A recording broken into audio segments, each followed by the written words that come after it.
Hello, it's Randi Rhodes. Here's a clip from our show, and go to randirhodes.com for the whole thing and a podcast. Buy a stinking podcast. Mary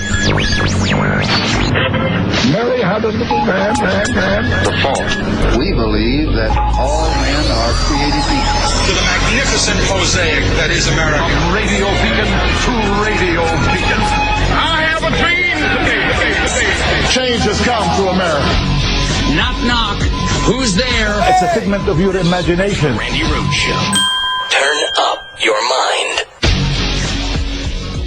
Running up to the election, the president-elect, in some of his political events, specifically said to the Russians, hack Hillary's emails so that we can finally find out what's going on and confirm our conspiracy theories. When the DNC got hacked, we immediately assigned our intelligence community, our law enforcement, to investigate what had happened. And we determined and announced in October that it was the consensus of all the intelligence agencies and law enforcement that organizations affiliated with Russian intelligence were responsible for the hacking of the DNC materials that were being leaked. So that was a month before the election. This was not a secret. I think the president-elect may say one thing and do another once he's here, because the truth of the matter is that it's a big, complicated world. It doesn't matter how smart you are. You have to have the best information possible to make the best decisions possible. And my experience with our intelligence agencies is that they are not perfect. They'd be the first to acknowledge that, but they are full of extraordinarily hardworking, patriotic, and knowledgeable experts. And if you're not getting their perspective, their detailed perspective, then you are flying blind. What is it about the state of our democracy where the leaks of what were frankly not very interesting emails that didn't have any explosive information in them, the risotto was interesting, ended up being an obsession? And the fact that the Russians were doing this was not an obsession. Seriously, that was Trevor Noah last night. This is where we're going to get news now. We're going to get news from The Daily Show again with Trevor Noah. That was Obama. I'm the president. Thank God for, just a little while longer. And he sat down with Trevor Noah to talk about, of course, Donald Trump is lying about why are they bringing up the hacking of the Russian hacking into the DNC, the RNC, and also the voter rolls. Everybody leaves that out. There was hacking into the voter rolls. And then we had the cross-check thing, all this voter suppression going on, people being knocked off the voter roll. It's done. It's done. So everybody who thinks that we're trying to redo or I'm trying to redo, we're not trying to redo. We're just trying to orient you into a world that is going to be extremely new to you, in that, yes, you've been lied to with fake news for a really long time by a channel that looks like news and almost smells like news and has, Chiron on the bottom and runs really, really newsy graphics, but in the end is hosted by news models and Greg Gutfeld. So, we're trying to orient you into a world that's going to be even more bizarre than this, where the president-elect, POTUS, and then finally the president of the United States is going to be telling you things that are completely a 180 from what is.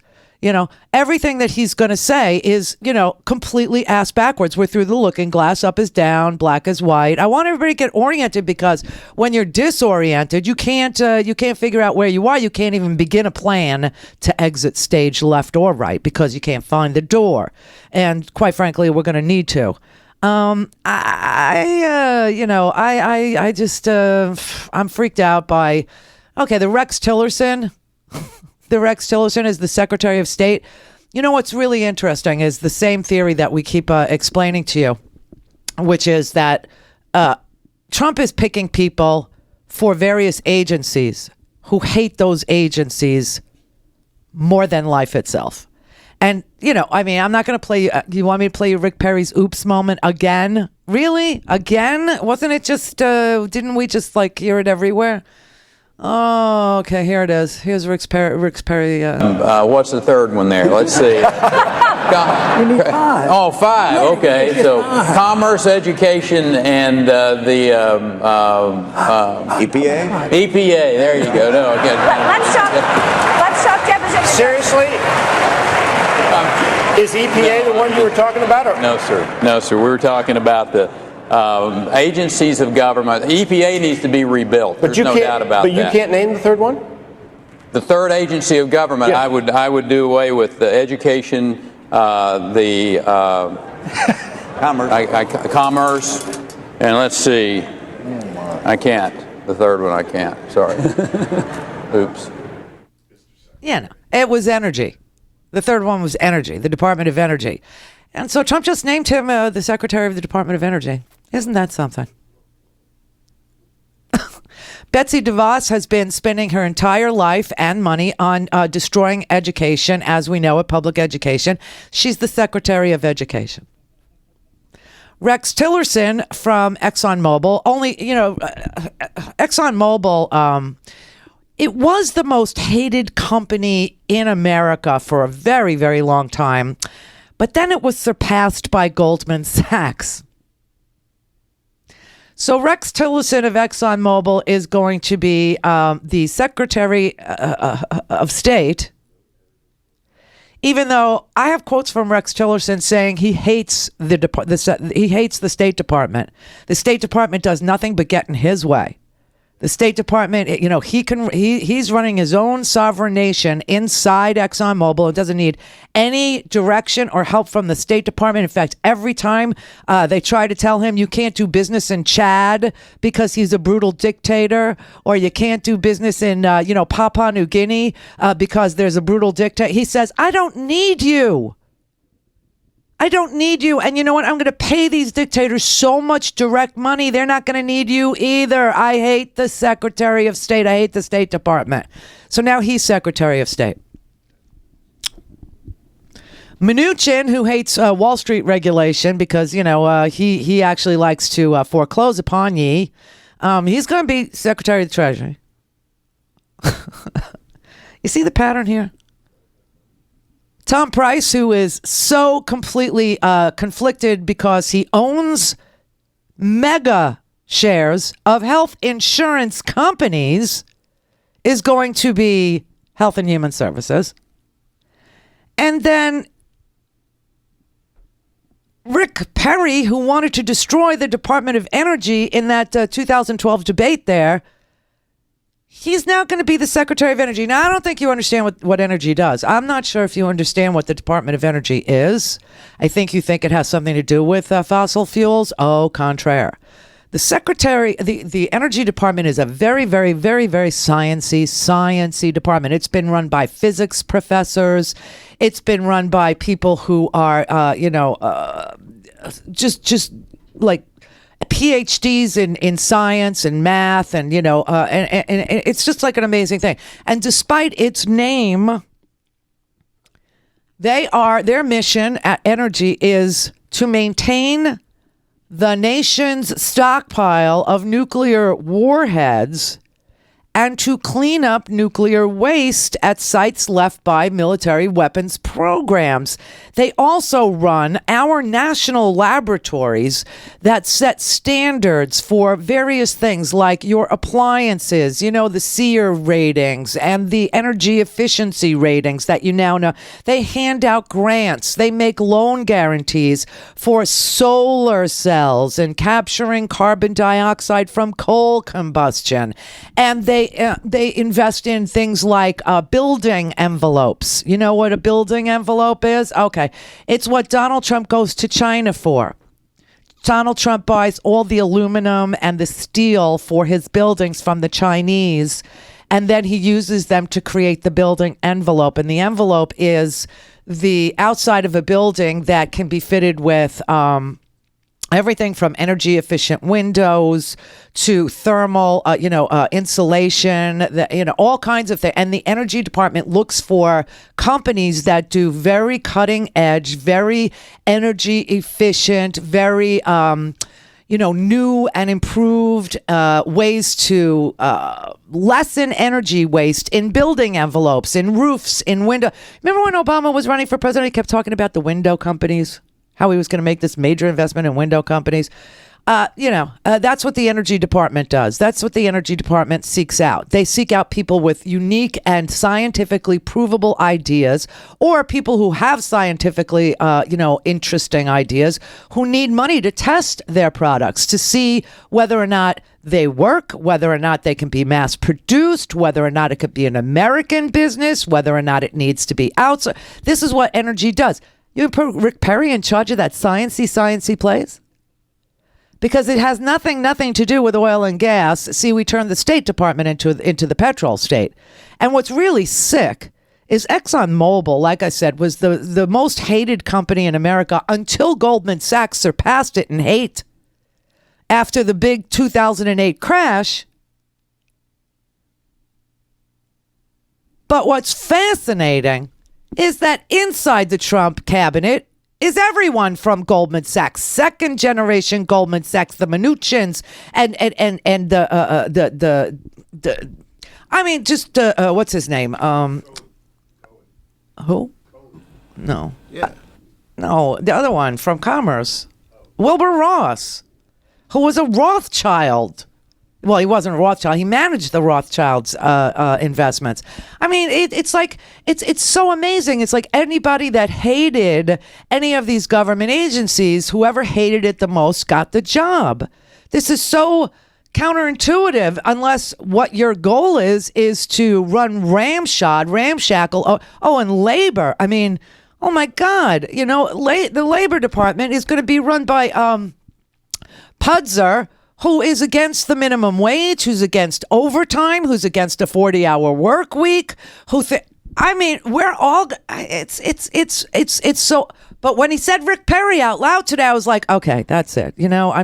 Putting him in charge of the exact department that's supposed to maintain the stockpile of nuclear warheads and clean up nuclear waste and do really sciencey things like physics projects and testing new products to see if they meet the SEER rating or to see if they, can be used to improve energy efficiency in new buildings, government buildings, things like that. This Rick Perry, really? I mean, it just takes your breath away. It's just, it's the most mind-blowing thing. It's like if you hated education, hey, you could be in charge of the Department of. It's stunning to me. It's really the most amazing thing. And what's crazy is that these people who voted for him, half of them want to burn the whole place down. They just think that everybody should be in as poor a position as they are. Anybody who has a little bit of something like, a middle class life, or can afford to send their kids to college, or can afford a second car, or can afford to make their bills, or they just want everybody brought down to their level. I mean, they want to destroy the whole damn thing. The other people are the people who think that, he's a businessman and he's going to run it like a business. Well, I got news for you. The United States government isn't supposed to make a profit. That's the simplest way I can put to you why we have a constitution that isn't a corporate, it's not a corporate document. These are not articles of incorporation. This is a constitution because it's not a corporation. It's not a company. This is a government of and for and by the people. And you're about to, you took yourself out of the equation. You have zero power anymore. You have nothing to say about anything. And as far as I can tell, Trump is going to turn everybody into the poorest people in America so that the poorest people in America will feel like they're not alone. And the people who are struggling in the middle class, forget. I mean, you look at everything. Okay, let's look at the economic plan. Okay, the economic plan. Well, it's This was a brilliant article. I wish I wrote this. I didn't write this, but it's so good. It's by Paul Waldman. It's in the Washington Post today. It's called How Trump and the GOP Will Try to Turn the Entire Country into Dixie. South's going to do it again. Remember, I kept telling you, they want to refight the Civil War. They feel like they lost and they haven't been able to recover ever since, and they want everybody to be brought down a peg or four. So this is what he said. I'm not going to read the whole thing, but he said, let's look at, different parts of the government piece by piece. And he said, look at the Southern economic model. He said the first and most far-reaching component of this project is to take the Southern economic model national. Now, what is the Southern economic model? Well, it's the elimination of collective bargaining, obviously. It's the destruction of all labor unions, right? Because labor unions negotiate higher wages, not just for members, and benefits for workers, not just for members. But when you're running a non-union shop next to a union shop and you have to compete with the union shop for benefits and wages, then you have to raise your benefits and your wage packages if you want to attract, talent. So it actually has the effect of raising everyone's wages. But, okay, they want to do away with labor unions who negotiate the higher wages and the better benefits. And also they want to replace our high wages in the north and, like Seattle, in the city limits of Seattle, you got $15 an hour as a minimum wage, right? Well, they don't like that. They want the low benefit, low wages to be nationalized. They want Seattle to work for $7.25 an hour. And they want to give giant tax breaks to lure companies, which is what Trump just did at Carrier, but he did it for one company. It's not a policy. It was a bribe, right? Did it for one company who said, oh, well, we're going to automate the jobs anyway, but thanks for the money. We're going to use it to automate the factory. But these states, these southern states, you ever wonder why the North subsidizes the South so much? It's because they give all their tax money away to corporations to drag them down there. And then what those states give up in taxes means they have crappier schools and no social services. This is the Southern economic model. Clear for takeoff. Randi Rhodes Air Force. Air Force. RandiRhodes.com. Go to RandiRhodes.com for the whole thing and a podcast. Buy a stinking podcast.